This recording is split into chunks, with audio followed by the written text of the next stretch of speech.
Y'all get ready? Yes, you get ready. Shout out to all my tea sippers out there. We are gathered here today to sip some tea, honey. So make sure you guys have your teacups ready because you already know this tea is what? Piping hot. Hey, you guys. I hope you guys are doing good today. So I'm back with another podcast.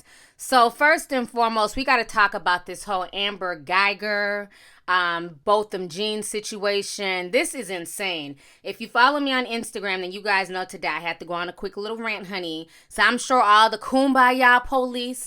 Someone's crying, Lord, kumbaya. Oh, Lord, kumbaya.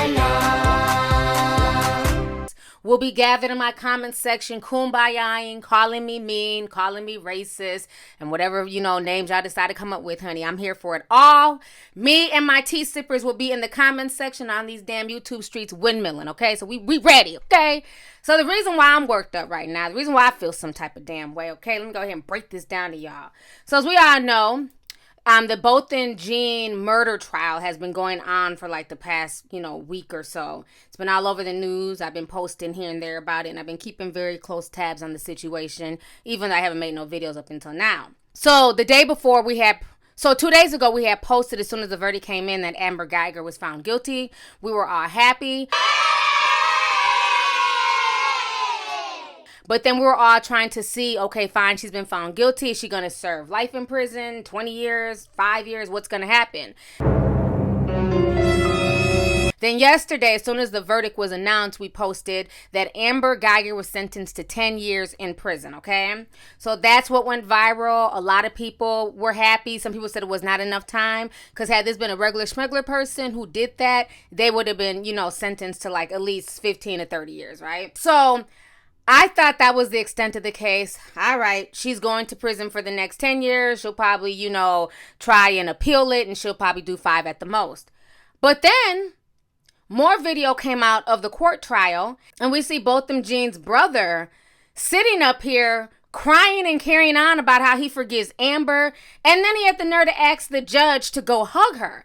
And I'm like, what the fuck is this, the Twilight Zone? Like, what type of mess is this? So then he goes and he hugs her. Let me go ahead and play you guys this video. Y'all go ahead and check this out. That extraordinary moment in a Dallas courtroom just a short time ago. The former Dallas police officer, Amber Geiger, found guilty of murder. She had been facing 99 years in prison. She was sentenced to 10 years, eligible for parole in 5. Geiger shot and killed an innocent man in his own apartment. She said she thought she had walked into her own apartment.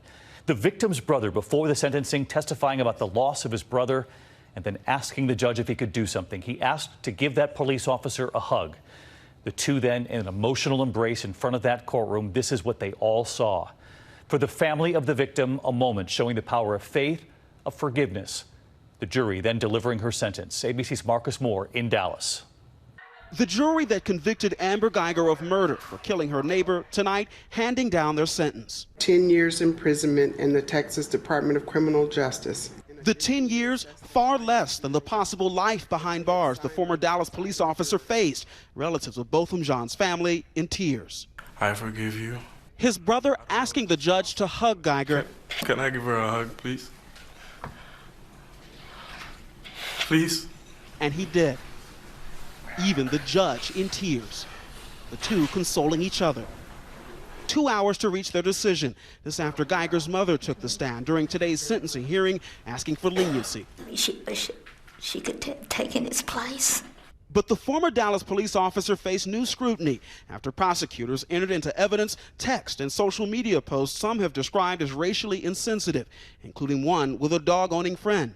The owner telling Geiger the dog, quote, may be racist. It's okay, the former officer replied, I'm the same. Tonight, supporters of that former officer relieved as Geiger prepares to spend years behind. I personally want the best for you. And I wasn't gonna ever say this in front of my family or anyone, but I don't even want you to go to jail. I want the best for you. Because I know that's exactly what both of them would want you to do. And the best would be give your life to Christ. I'm not going to say anything else. I think giving your life to Christ would be the best thing that both of them would want you to do.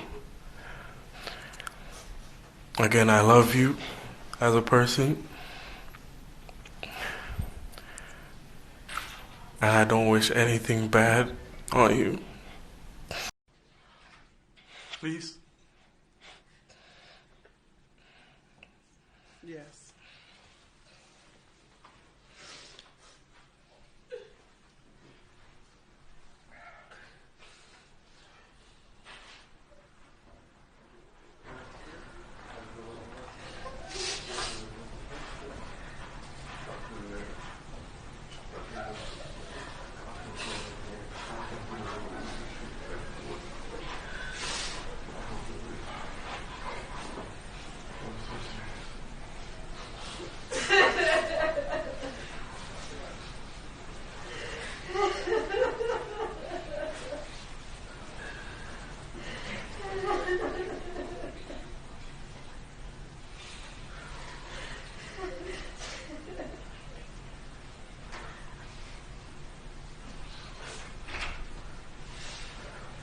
Honey. All right, y'all just saw that video of Bothem Jean's brother out here just clowning and fetching and stepping and shit, running to go hug the murderer of his brother. Now, if that's not crazy enough, then the judge decides to step off her damn throne, and she goes to go talk to Amber, gives her a motivational speech, starts hugging her. And I'm like, this is really disturbing. You're a judge. Why are you so invested emotionally in the damn convict, in the criminal, and the person who was convicted? Like what part of the game is this? I want y'all to go ahead and watch this video. That act is truly, again, something I think we could all learn from. It was a healing moment. I hope it has that effect. I really do. Because I think he embraced the idea and the concept. Well, now the judge is talking to Amber. Oh my God, the judge is down there talking to Amber. I just don't think I've ever seen anything quite like this. What do you think's happening right now? I have no idea, quite honestly. I've never seen anything like this.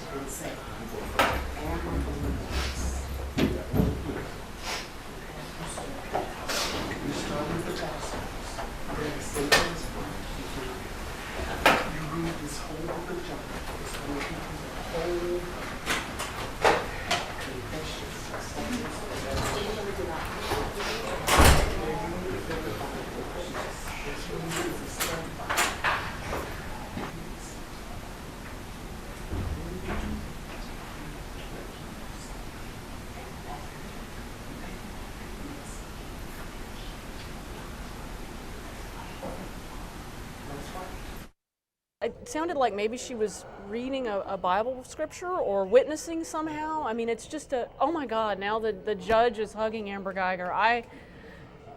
Okay, this is, I'm starting to lose it again. Well, and I think that the emotional aspects of this case, and again, without question, it's a tragedy all the way around. The emotional aspects of his case have led to the judge to do something that's very unusual, to have direct attempts to communicate with the family of the victim and the defendant herself on the record, and what I can only suppose is an attempt to try to start some healing. Retribution, emotional reaction, that's inspiring. That's something, you know, from a Christian perspective, that's the Old Testament, the angry God. You know, from a Christian perspective, it's love and forgiveness and loving your neighbor as yourself. It's just, it's an amazing thing that we're witnessing in this courtroom. And again, a true Christian approach to life and to people is that forgiveness, that true ability to be selfless and give, and that certainly was done by the Jean family through that testimony. I mean, the judge continuing. All right, so you guys just saw that video. So now if that's not bad enough, then we have a black court officer. She gets signaled by the white deputy behind her to comfort Amber Geiger. And instead of, and I don't even understand why they would want her to comfort the killer.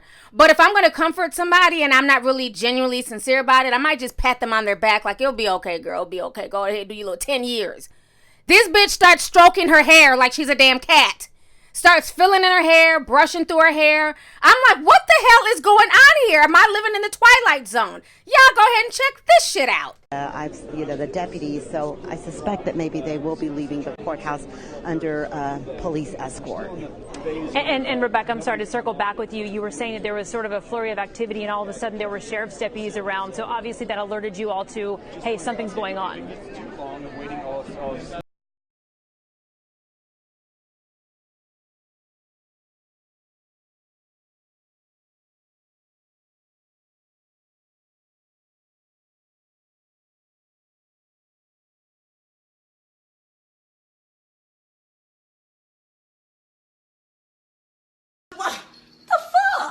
All right, y'all just seen the damn black court officer acting like she's a damn cat owner, petting her cat's hair and shit.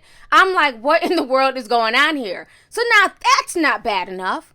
Then we have Bothem Jean's father, okay?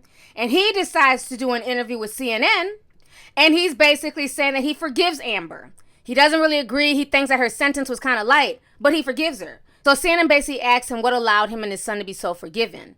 Bothem Jean, who is the father, says, that's what Christ would want us to do. If you will not forgive, neither will the Father forgive you. I don't want to see her rot in hell. I don't want to see her rot in prison. I hope this will help her to change and recognize the damage, the hurt that our family is going through. So I wish her well, and I will pray for her family and pray for her as well. So that is coming from the father of Bothem Jean, okay? So this is what I wrote on Instagram. Because I was just, I literally feel like I'm living in the upside down world. Like, can the kids from Stranger Things come and beam me up? Because this can't be life right now. So what I wrote on Instagram is this.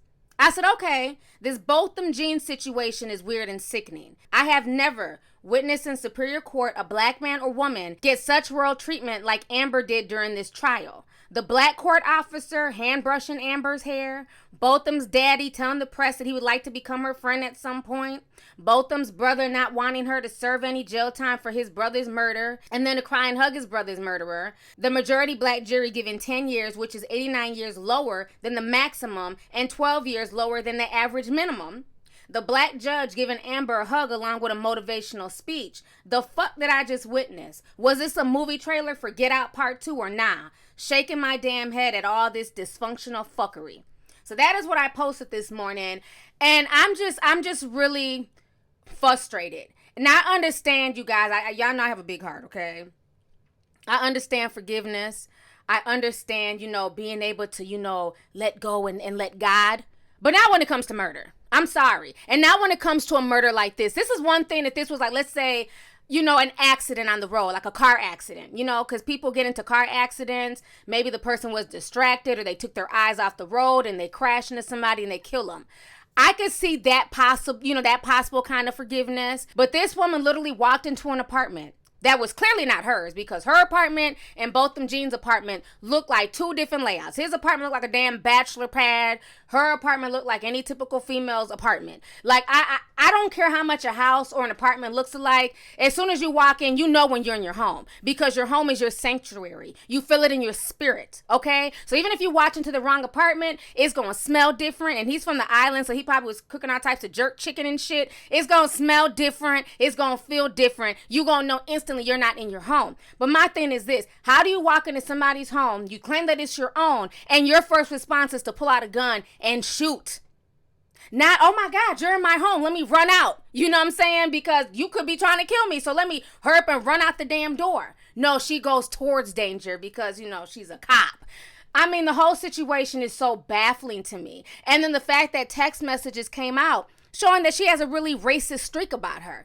Like just really racist text messages, insinuating and basically saying she's just as racist as this damn racist dog that her and her friend are talking about in these text messages. And even through all that, You have these people, talking about forgiveness and wanting to hug her. And y'all know I don't like using the word coon. I don't like using the word bedwench, because those words have been used towards people when it should not apply. Because I've been called a coon, I've been called a bedwench, and I ain't never did no shit like that. So the y'all who try and throw them names at me, screw every last one of y'all, okay? Because I ain't no coon, I ain't no damn bedwench.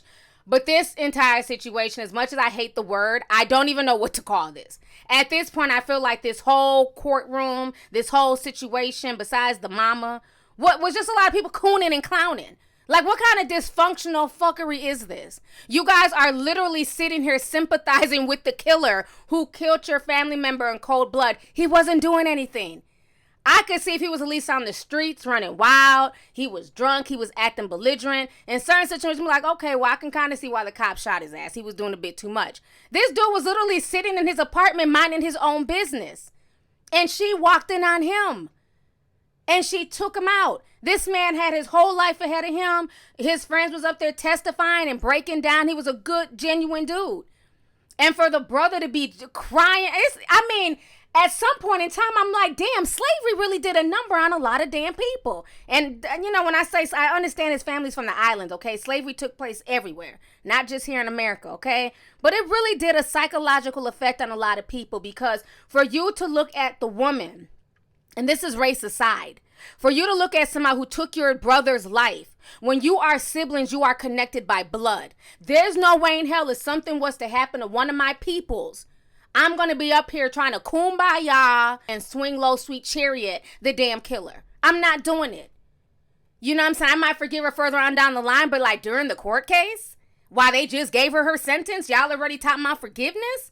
Y'all know dang on well, let's keep it real to my white subscribers who, subscribe to me. Y'all know I rock with y'all because y'all support me heavy. Keep it real, y'all. If the roles were reversed, if that was a black man who walked in on a white woman and his defense is, oh, I thought it was my apartment. My bad. You know what I'm saying? He killed her. Nobody. No white judge would jump off the stand and go and, try and console this black man and give him a motivational speech and a hug. I've never seen this happen. No white family member would sit there and be disloyal to their own family member to the point where they want to hug the black killer of their damn daughter.